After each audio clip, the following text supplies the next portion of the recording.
dedicated to ASEAN-India Commemorative Summit, which is taking place in New Delhi on 25th and 26th January later this month. I have with me Secretary East, Srimati Priti Saran.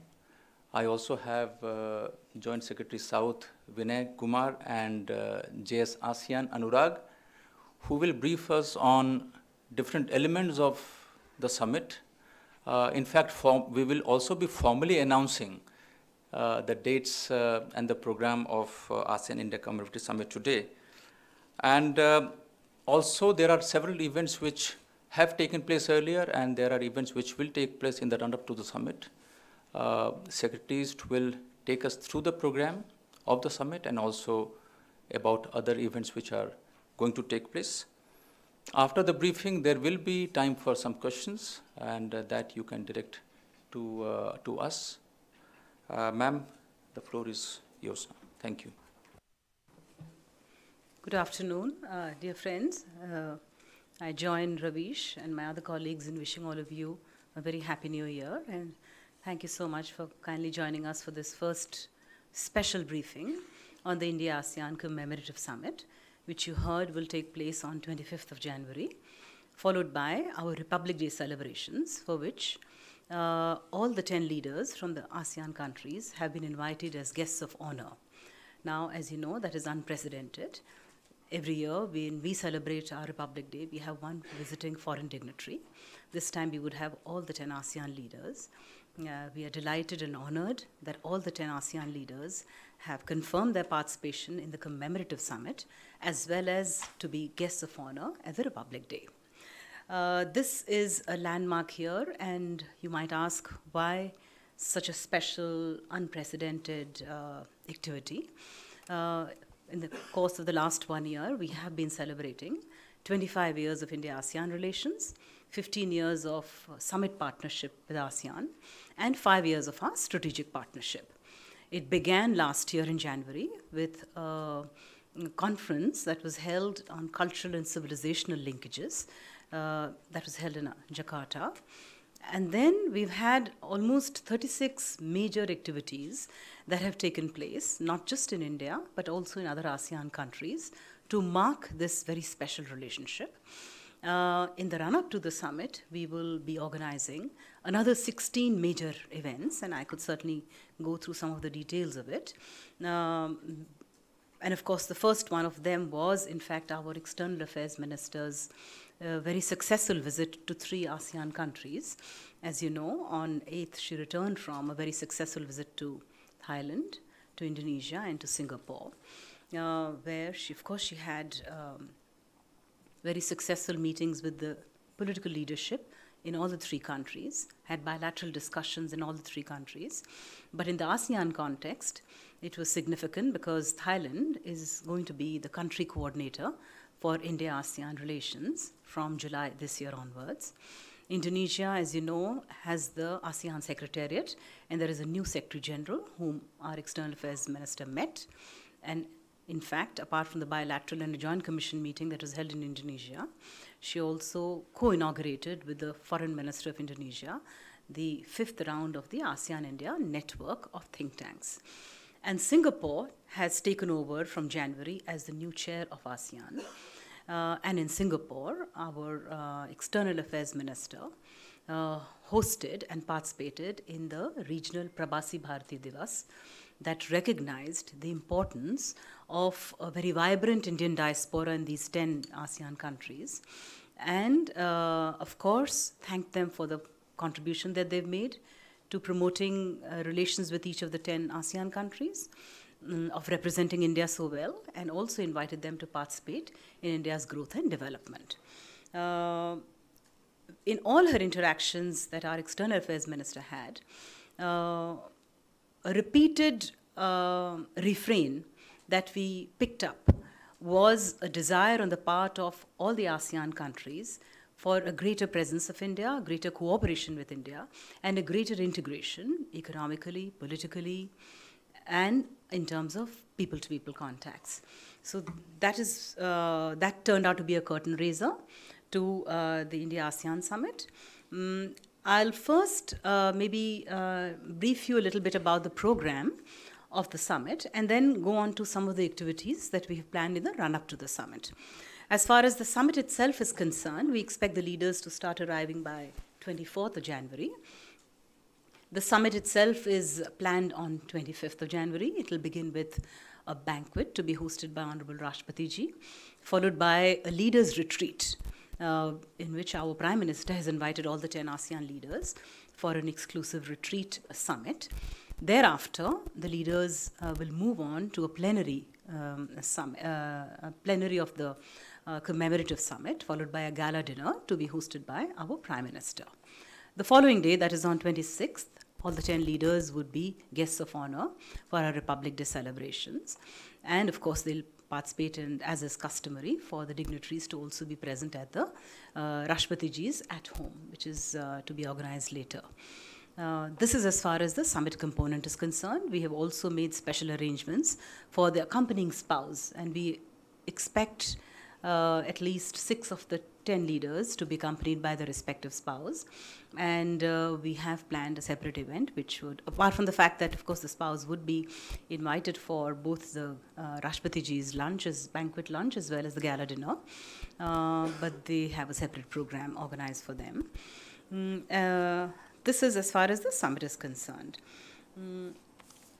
Let me just quickly run through some of the other important activities that we are going to plan apart in the run-up to the summit. So the first one takes place tomorrow, in fact, in Rajgir.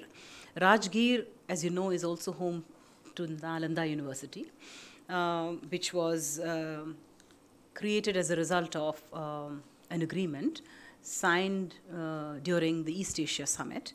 And the focus is, of course, to recreate the new Nalanda University as a center for learning, much like the ancient Nalanda University was. In addition to that, on 13th to 17th of January, there is an India-ASEAN Hackathon and a Startup Festival, which will take place in Hyderabad. Then we have a students exchange program where 250 students from all the 10 ASEAN countries have been invited. It is customary for us as part of our India-ASEAN collaboration to invite around 200 students each year. And this year there are 500 students who would be visiting India. 250 would be visiting India in the week 14th to 23rd of January. On 22nd to 23rd of January, we have an India-ASEAN Business and Investment Summit that is being undertaken in collaboration with the Ministry of Commerce. 24th of January, we have an ASEAN-India Business Council meeting. 24th of January, we also have a Mekong-Ganga Cooperation Business Conclave. 23rd of January, we have an ASEAN-India Textiles event entitled Weaving Textiles Relationship.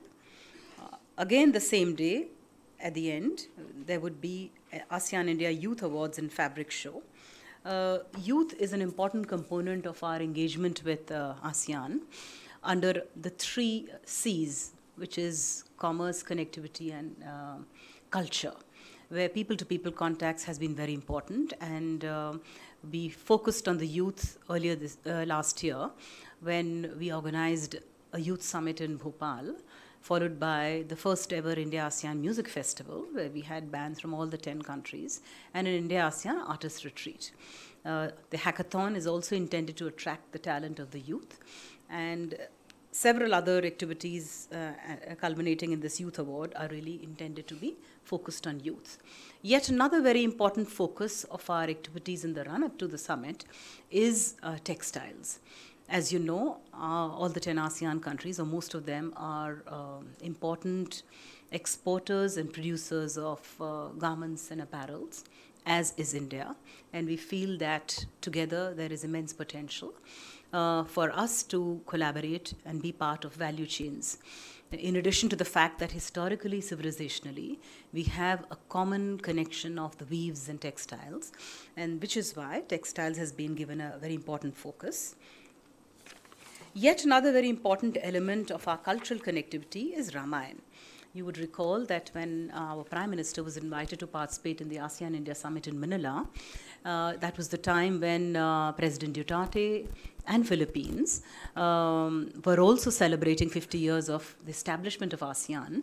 And as part of their own celebrations, the ASEAN countries regard Ramayana as a very important theme that connects all of them, because Ramayana is something that is played and enacted today in most of the ASEAN countries. Seeing that very important cultural connectivity, historical, civilizational, between India and the 10 ASEAN countries, we have invited Ramayana troops from all the 10 ASEAN countries. One or two might specifically not be Ramayana, but for example, in Vietnam, there is the charm culture, which is very similar to the dance forms of India. Similarly, in Brunei, the dance mudras are very similar, pick up from the Indian dance moves. So we would have troops from all the 10 ASEAN countries. They will be taken to different cities, quite apart from the fact that from 20th to 24th, they would perform Ramayana at the Kamani Auditorium. So that is yet another important element of our celebrations in the run-up to the summit. We would also have a group of media representatives from all the 10 ASEAN countries, your counterparts, and so I'm sure you will have an opportunity to interact with them. We would certainly use that opportunity to expose them to our celebrations, as well as to be part of the, to watch the summit and our Republic Day celebrations. There's one element I forgot to mention in in the program of our leaders. When they come for the plenary session, together they will also inaugurate a set of commemorative stamps on India-ASEAN Commemorative Summit, again focused on the theme of Ramayana. The artist retreat I had earlier talked about, which was held in the month of October, the art that was painted by the 10 ASEAN artists and 10 Indian artists would also be on display for our leaders to see themselves. After the summit, we would still have two major activities that will be held.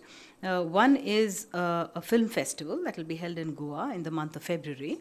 And again in the month of February, in Assam, the government of in collaboration with the government of Assam, we would be organizing a major event focused on ASEAN.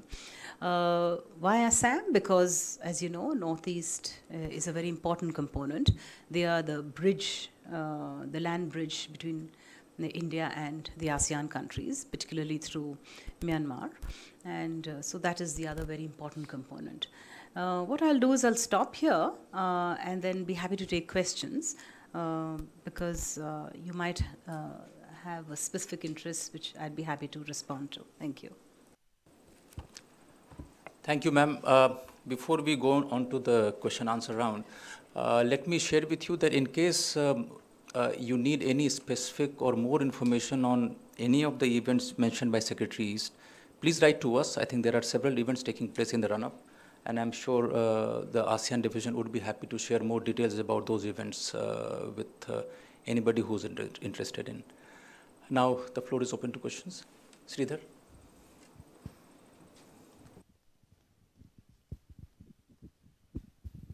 Hi, ma'am.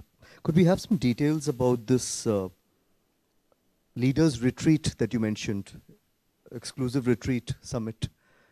Could we have some details about this, what would be the venue, and could you have some more details about this, please? The leaders' retreat will be held in Rashtrapati Bhavan soon after the luncheon banquet, where it will be just exclusive, our Prime Minister with the 10 leaders, who will hold a closed door, very free and frank discussions on the future of India-ASEAN relations, under the theme Shared Values, Common Destiny, which is the theme of the summit.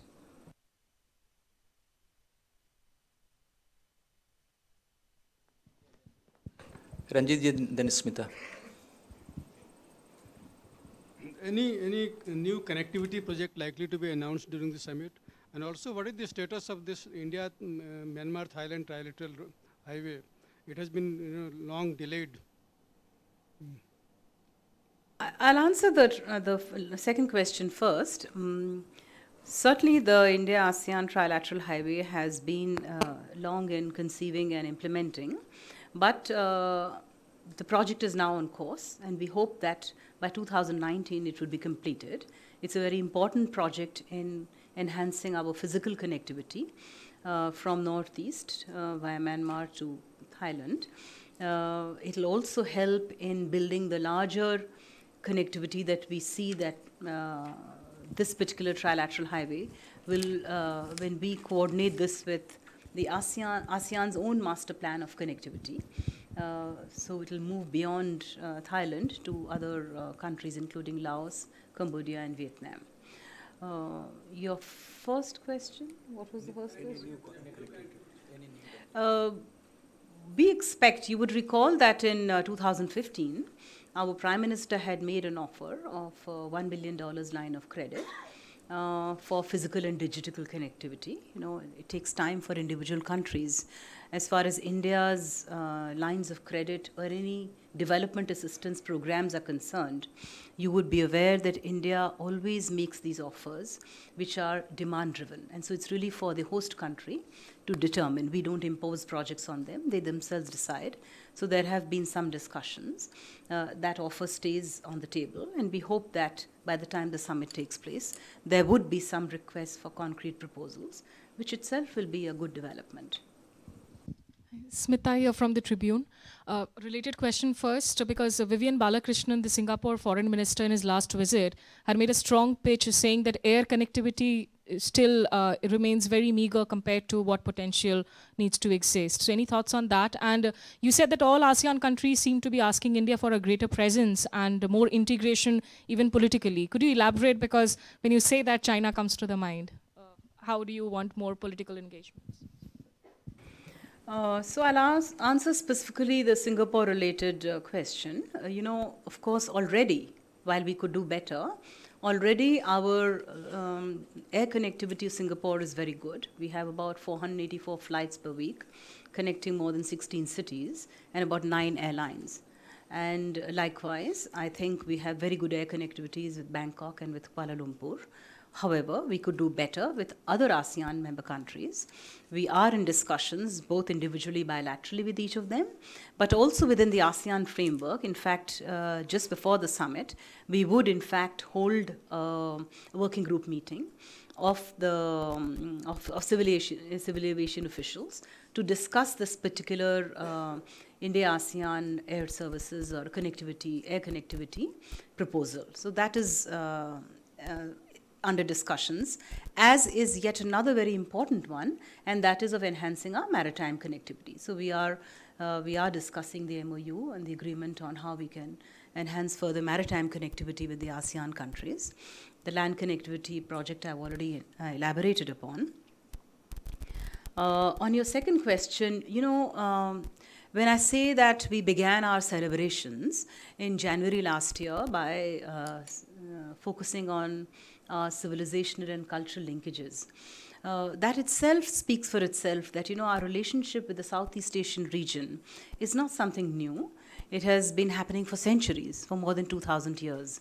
And so what we are really looking at the moment is something that was happening in the past, where it was maritime connectivity, which was the main element through which traditional trade, philosophy, literature, people-to-people contact, etc., took place. In current day times, certainly in the last 3 years itself, you know, I would have to say that when it comes to engaging politically, bilaterally with each of the 10 countries, with our Rashtrapati, with the President, the Vice President, and the Prime Minister of India, have visited all the 10 ASEAN countries. Bilaterally, you would have also seen that there have been a lot of high-level visits that have taken place from each of the 10 ASEAN countries. Our External Affairs Minister latest visit is yet another example of maintaining these high-level political contacts. So this is something that stands on its own. It really doesn't require any third party's intervention or presence to give it a boost. The Southeast Asian region is economically very vibrant.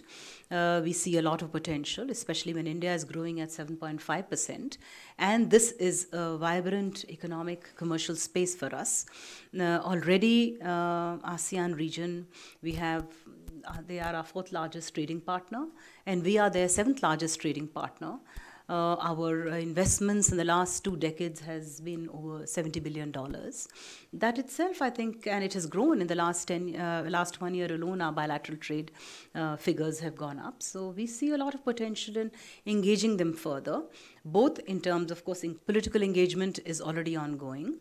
We have very strong defense ties with specific individual countries, except for Laos, which is a landlocked country. I think we have very strong maritime relations with each of the other 9 countries.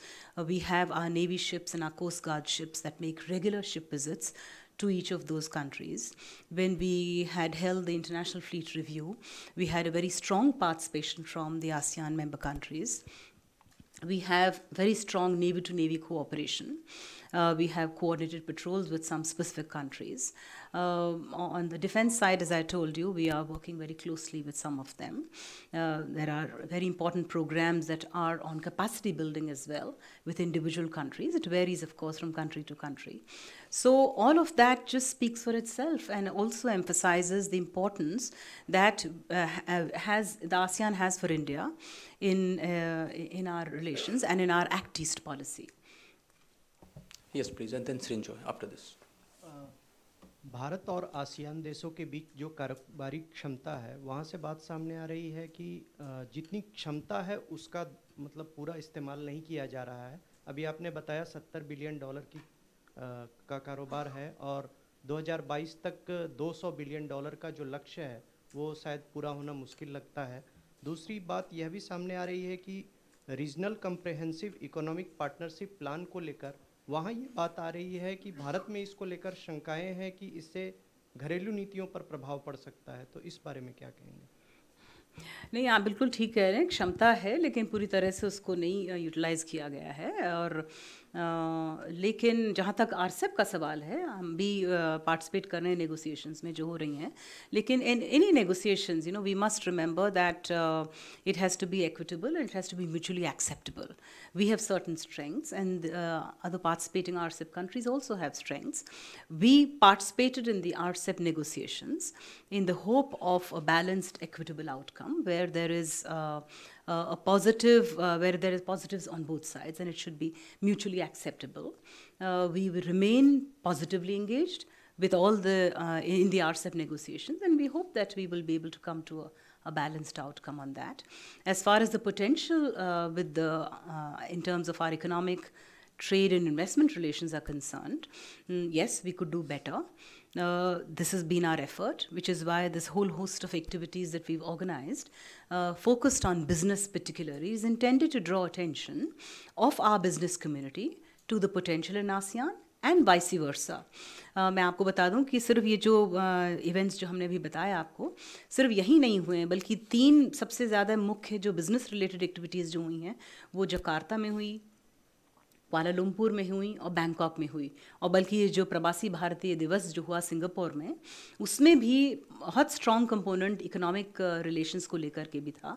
और विदेश मंत्री जी ने भी जब उनको संबोधित किया तो उन्होंने यही कहा, जो प्रवासी जो ऑडियंस थी उनको भी यही कहा कि आप लोग इतना अच्छा वहाँ काम कर रहे हैं and please be part of India's growth and development story also. And so yes, that 200 target is a very good target. But given the fact that our economy has picked up and is doing so well, we would expect that, you know, India also, as we open up, as we've liberalized, in fact, today we are one of the most open economies in terms of attracting foreign direct investment. Our own indicators in terms of ease of doing business has improved tremendously, and we expect that all this will certainly help in attracting investments from the ASEAN region as well. So I'm sanguine, I'm hopeful. मैं आशा करती हूँ कि हम लोग ज़रूर इस target को भी मीट करेंगे. Srinjoy, and then I move to the other side. Ma'am, you spoke about economic engagement.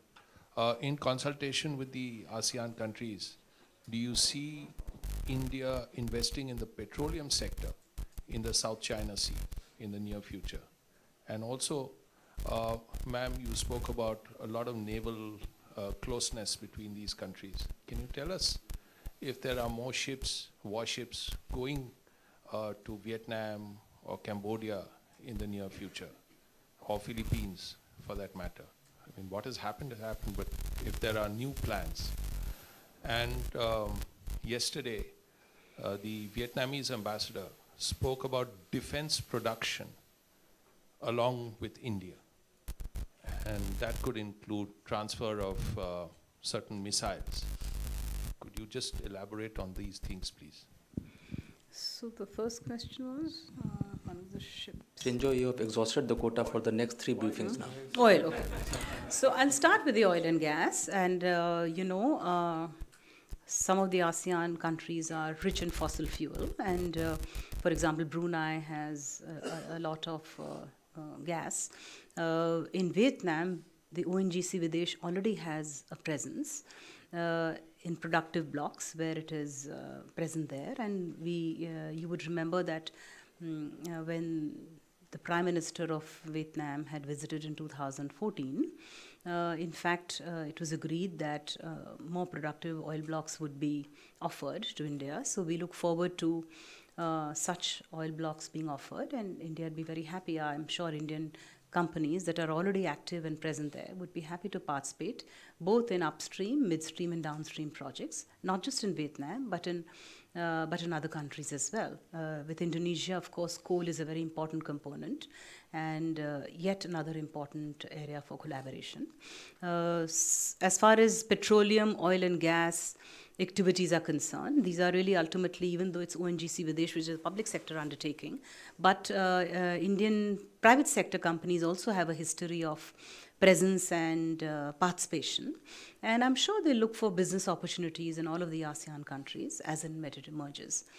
Coming to the Navy-to-Navy cooperation, as I mentioned to you, we have very strong Navy-to-Navy linkages with individual countries, particularly Singapore, with Vietnam, with Indonesia, Thailand, Malaysia, and we have regular ship visits. There are no new great plans as such, but the already ongoing activities of our ship visits, of coordinated patrols, of exercises that take place bilaterally are in fact taking place very well. And every time we have defense-to-defense talks or Navy-to-Navy talks, there is a great deal of satisfaction that has been expressed by the ASEAN member countries, where, for example, on capacity building, through our armed forces interactions, I think they've been very happy with the collaboration that has been undertaken so far.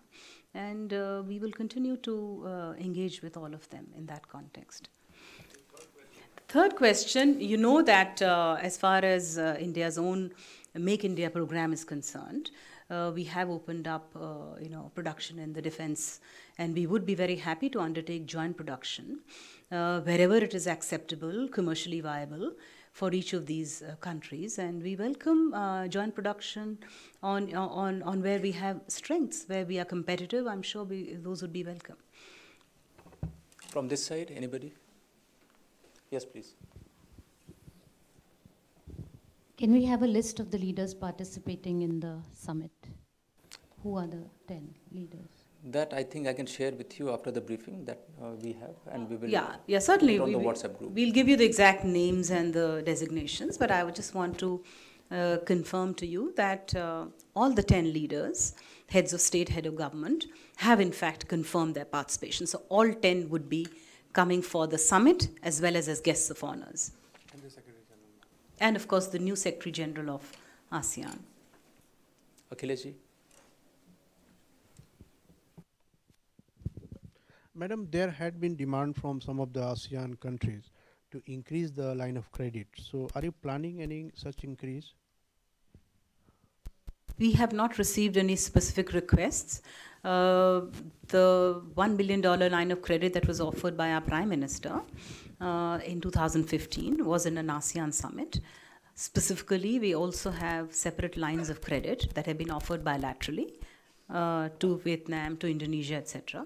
As I mentioned, lines of credit are really intended for specific projects, which are incumbent upon the host country to determine and decide, and that takes a while to identify the projects, its viability, etc. And we would look at them positively as and when we receive them. You know, I also must tell you that within the ASEAN India format, we also have a commitment of a $100 million ASEAN India fund. There is a $5 million ASEAN India Green Fund, and another $5 million of ASEAN India Science and Technology Fund. And in that context, of course, there are ongoing activities that have taken place, and we welcome new initiatives that will come out of that too. Yeah, ma'am, Yes, can please. you share some detail about the event in Assam? So the event in Assam is being organized by the government of Assam, and this is on third, Fourth advantage Assam. yeah. So maybe I'll request Anurag to elaborate on it. Well, we don't have a full detail because it's organized by government of Assam, but it's called Advantage Assam. They have invited ministers from not only ASEAN countries but also from neighboring countries in SAARC region, and they are hoping for a very good participation by business community both in India and in the regions out in our neighborhood. I'll try to find out more details about this event and I'll let you know. Thank you. I'll let you know because advantage under Advantage Assam's festival, Assam government is directly writing to all the ministers. So I'll let you know that I'll give you the list, including if there are any confirmation. I'll also let you know. Yes, please. Madhurendra news nation से। Ma'am, पहला सवाल मेरा ये है कि क्या सुरक्षा और आतंकवाद के खतरों को लेकर भी कोई बातचीत होगी इस समिट के दौरान?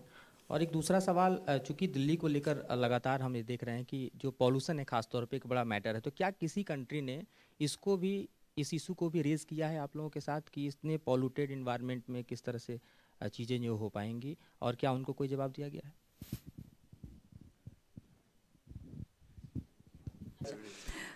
देखिए, सिक्योरिटी और काउंटर टेररिज्म तो दोनों बहुत ही मुख्य विषय हैं, जो कि ख़ासतौर पे टेररिज्म तो ऐसा मुद्दा है जो कि we been victims of terrorism, as have been some of the ASEAN countries, and it has always remained on the agenda for discussions. We don't rule it out. Absolutely, certainly not when leaders sit together intimately in a retreat environment.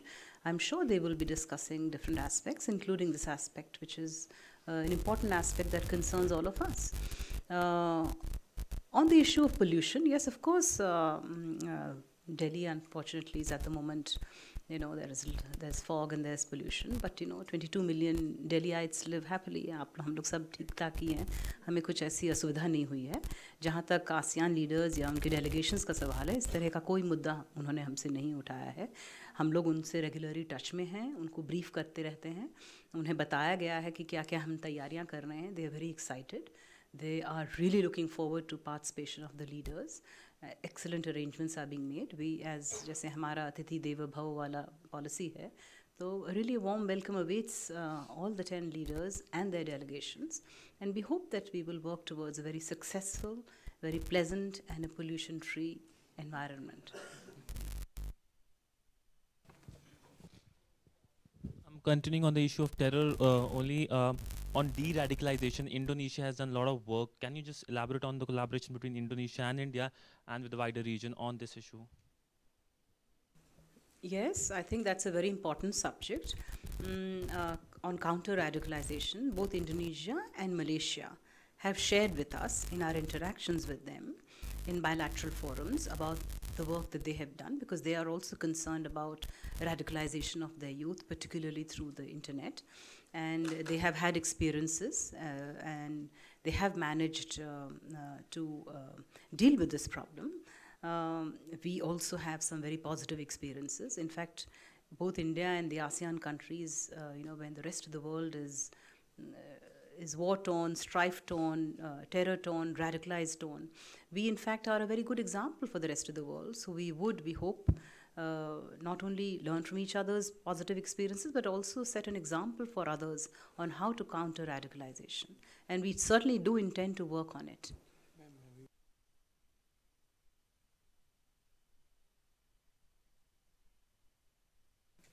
Nainima?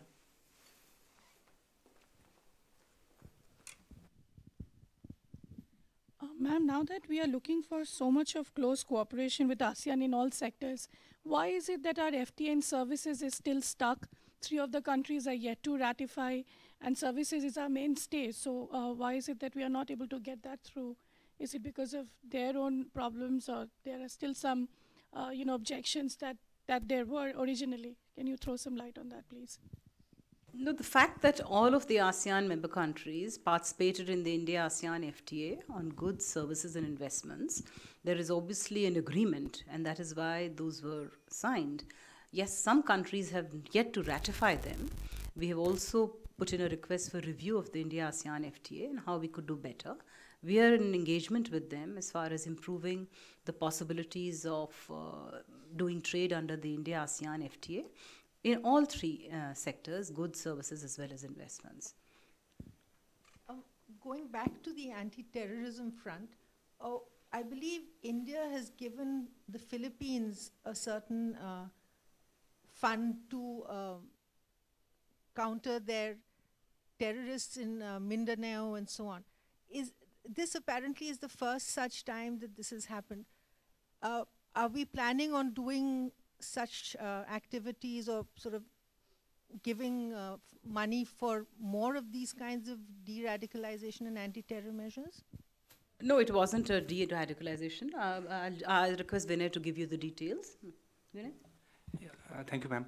Our cooperation with many of these countries are at a policy level in terms of counter-terrorism and operational level for exchange of information.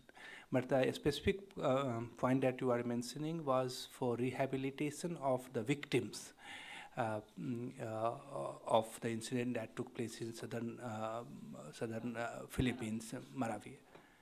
So it was the losses which were caused in the fight that took place in terrorism operation for rehabilitation of the people affected. $500,000 we had gifted to the government of Philippines.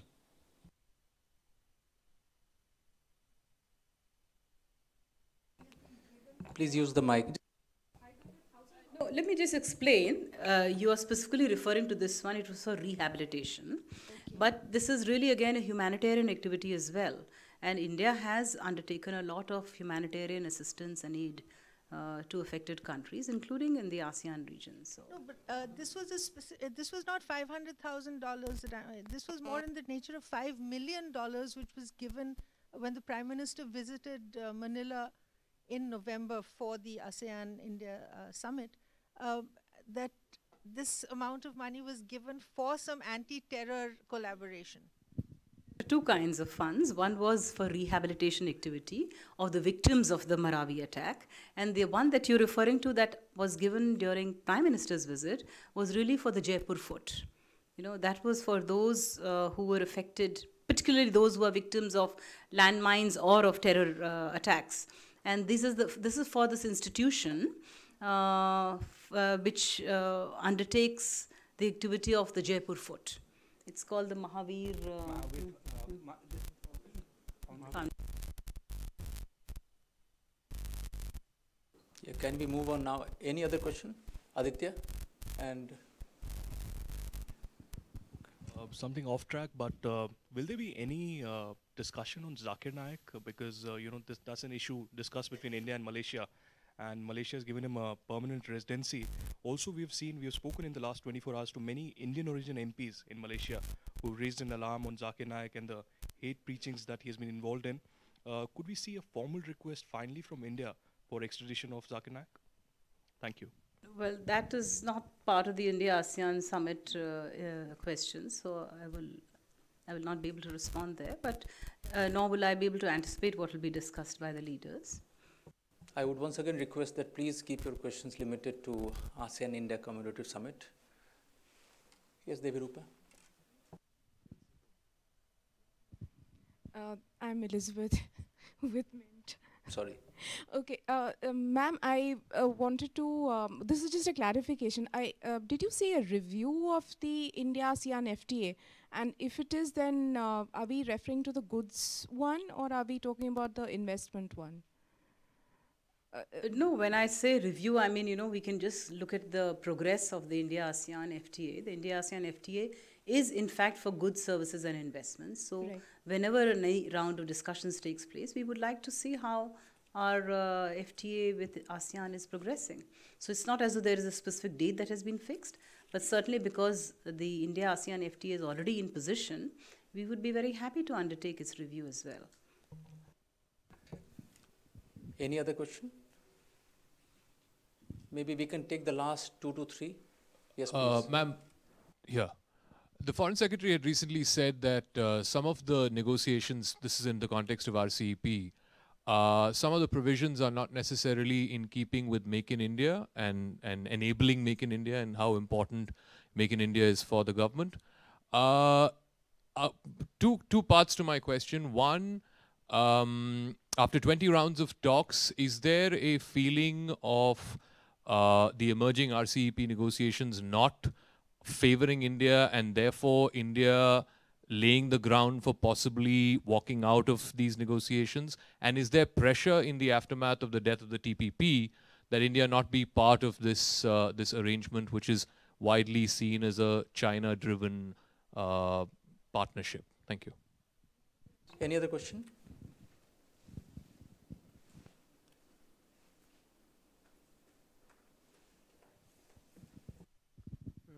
India and ASEAN, some of the ASEAN members have common security concerns in South China Sea. So will you discuss this issue with other ASEAN countries, leaders?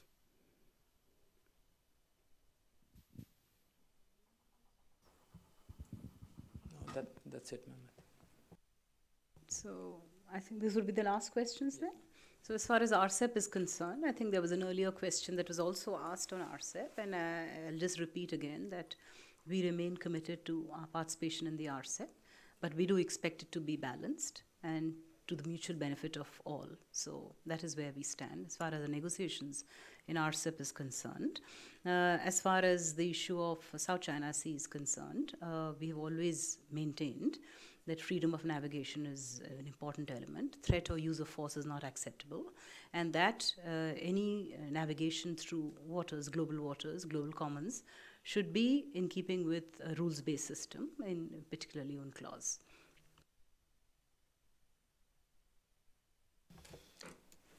Thank you, ma'am. Thank you to the two joint secretaries, and thank you all for joining in. Please have a very good evening. Thank you.